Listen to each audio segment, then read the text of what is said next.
Assalamualaikum dan salam sejahtera. Bersama saya, Syazana Lokman bersiaran dari Majlis Sukan Negara Bukit Jalil untuk Buletin MSN. Kita mulakan buletin dengan rangkuman berita sepanjang minggu ini. Jom saksikan. Menteri Belia dan Sukan Yang Berhormat Hana Yeoh telah menyempurnakan Majlis Perasmian Hari Sukan Negara Peringkat Kebangsaan 2024 bertempat di Dataran Putrajaya.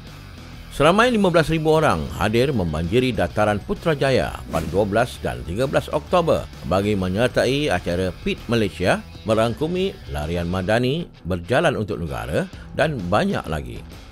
Majlis perasmian turut diserikan dengan kehadiran Ketua Polis Negara Tan Sri Razharuddin Hussein, Ketua Seusaha Kementerian Belia dan Sukan Dr. Nagulendran Kanggayat Karasu serta penampilan khas atlet-atlet negara. Dalam pada itu, Majlis Sukan Negara turut mengadakan sesi bertemu mesra bersama atlet negara di Reruai di samping menyediakan pelbagai aktiviti seperti cabutan bertuah dan kuis berkaitan sukan. Mesyuarat penyelarasan Pusat Latihan Bakat Sukan Para Anjuran Bahagian Para Majlis Sukan Negara bersama Bahagian Pendidikan Khas Kementerian Pendidikan Malaysia telah diadakan bertempat di Bukit Jalil pada Selasa. Mesyuarat yang dipengerusikan oleh Ketua Pengarah Majlis Sukan Negara Encik Abdul Rashid Yaakob itu dihadiri seramai 26 wakil dari Jabatan Pendidikan Negeri, pengetua serta guru-guru sekolah pendidikan khas seluruh negara bagi tujuan membincangkan penubuhan pusat-pusat latihan bakat sukan para, permasalahan, elemen bantuan serta proses pemantauan keseluruhan pusat latihan. Turut hadir ke mesyuarat tersebut Encik Muhammad Sofian Hamzah, Pengarah Bahagian Para Majlis Sukan Negara.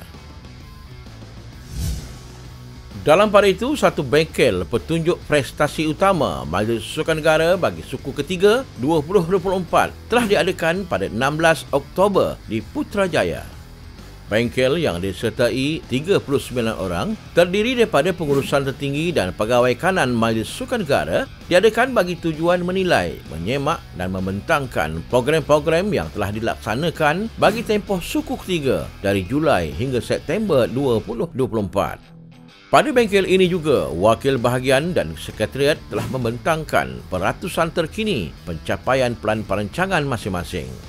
KPI Majlis Sukan Negara ini dipantau secara berkala dan disemak setiap sukuan 4 kali setahun. Media sosial memainkan peranan penting dalam mempromosikan sukan dan menyalurkan informasi terkini kepada masyarakat. Selain membantu mempopularkan sukan tertentu serta mendedahkan pencapaian dan potensi atlet, ia juga mendorong orang ramai untuk mengenali lebih dekat atlet yang mewakili Malaysia ke kejohanan dan tamasya. Bagi memantapkan penggunaan media sosial di kalangan atlet negara, satu bengkel telah diadakan melibatkan atlet podium dan pelapis kebangsaan. Bengkel 2 hari yang diadakan di Putrajaya itu dikenalikan penganalisis media Munir Anam Zuljadan yang memberi pendedahan menyeluruh mengenai kebaikan dan keburukan media sosial selari dengan keperluan atlet di era digital. Selain itu, atlet juga diberi penekanan dalam beberapa aspek termasuk teknik menilai kekuatan kandungan di media sosial, membina kandungan relevan dan berkualiti, pengurusan krisis dan terminologi penting dalam dunia media sosial. Timbalan Ketua Pengarah Pengurusan Majlis Sukan Negara, Arifin Muhammad Ghani berkata bengkel ini amat bertepatan dalam memastikan atlet di bawah program MSN memiliki pengetahuan menyeluruh dalam berdepan isu-isu di media sosial. Tujuan kita buat ni sudah semestinya untuk memastikan atlet-atlet kita diorang tahu apa diorang nak komen, diorang tahu macam mana nak mengawal kan.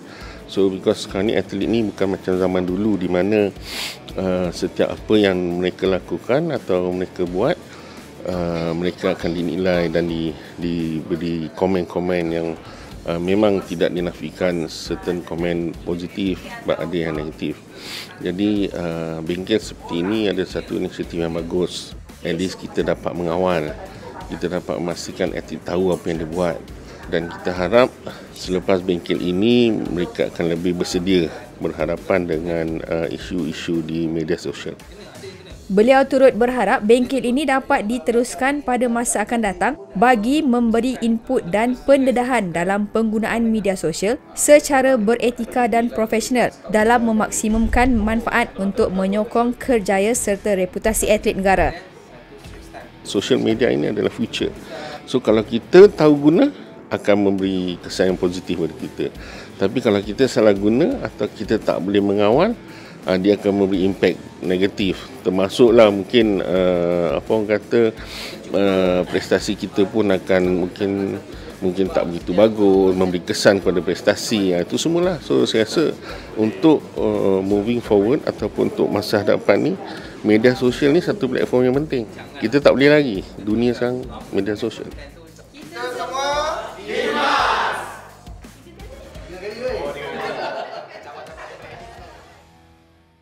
Perenang muda Jayden Tan yang juga pemegang rekod kebangsaan Sukan Akuatik Renang acara 400 meter rampaian individu lelaki sanggup berkorban masa dan tenaganya untuk sukan renang dan demi mengejar cita-cita menjadi seorang pakar pergigian satu hari nanti.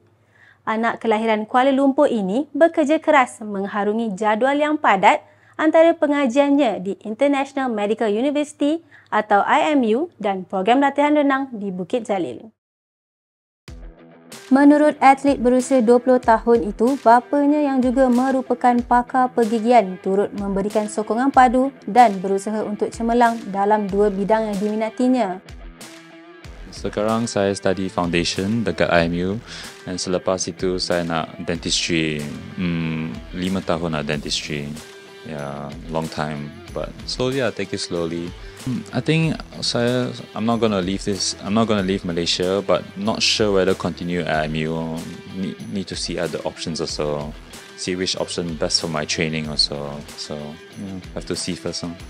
Jayden turut menyasarkan untuk memecah rekod kebangsaan yang dicatat pada Sukan SEA Cambodia 2023 4 minit 23.24 saat dalam acara kegemarannya 400 meter dan memperbaiki pencapaian 200 meter rampaian individu di Kejohanan Dunia Singapura pada Oktober dan Budapest pada Disember.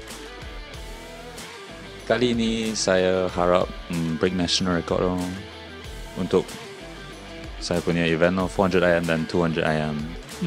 No, I think our training so far been quite good. We train about like 9 sessions a week with 3 gym sessions.